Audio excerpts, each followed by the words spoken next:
Assalamu alaikum al'ummar kasar Nijar da al'ummar kasar Najeriya da musulman duniya baki daya muna muku barka da wannan lokaci. Mai magana Salisu Dan Cakari, mawakin jami'an tsaro, mawakin shugaban kasar Nijar Abdulrahman Chani. To a yau dai tare da ni abin ma kamar mafarki zame mu saboda ban ma san mai gida ya shigo ba. Kawai faɗowa ne sai na ganshi.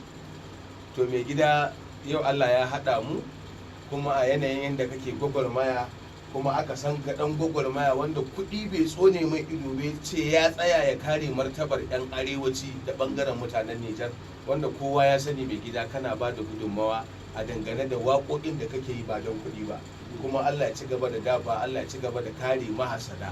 Yau ga ni tare da Nuhu Dan Hausa, ya kamata mai gida mu ma masoyanmu yadda suka san muna bibiyar mu ma shafukan ku da kuma yadda ake waƙoƙi na talakawa mu ma kuma za su dan ji daɗi a ce musu wani abu.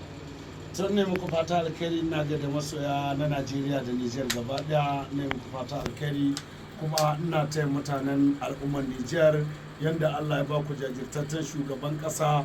Mu ma fatan da muke mu samu irin wannan shugaban kasar wanda zai zo ya karɓi mana kasa, wato ya miƙe tsaye domin jama'a su samu sauƙi irin masifar da ake ciki ko da insecurity da irin waɗansu abubuwa da muke fama da su a wannan ƙasa. Ina muku fata alkhairi, ina gaida dukkan mutanen Nijar da na Najeriya. Gani da sarkin waƙar jami'an tsaro Dan Cakare, ikon Allah. Ina muku fata alkhairi, na gode kwarai da gaske. Na gode. To al'umma muna muku barka da wannan lokaci, muna godiya.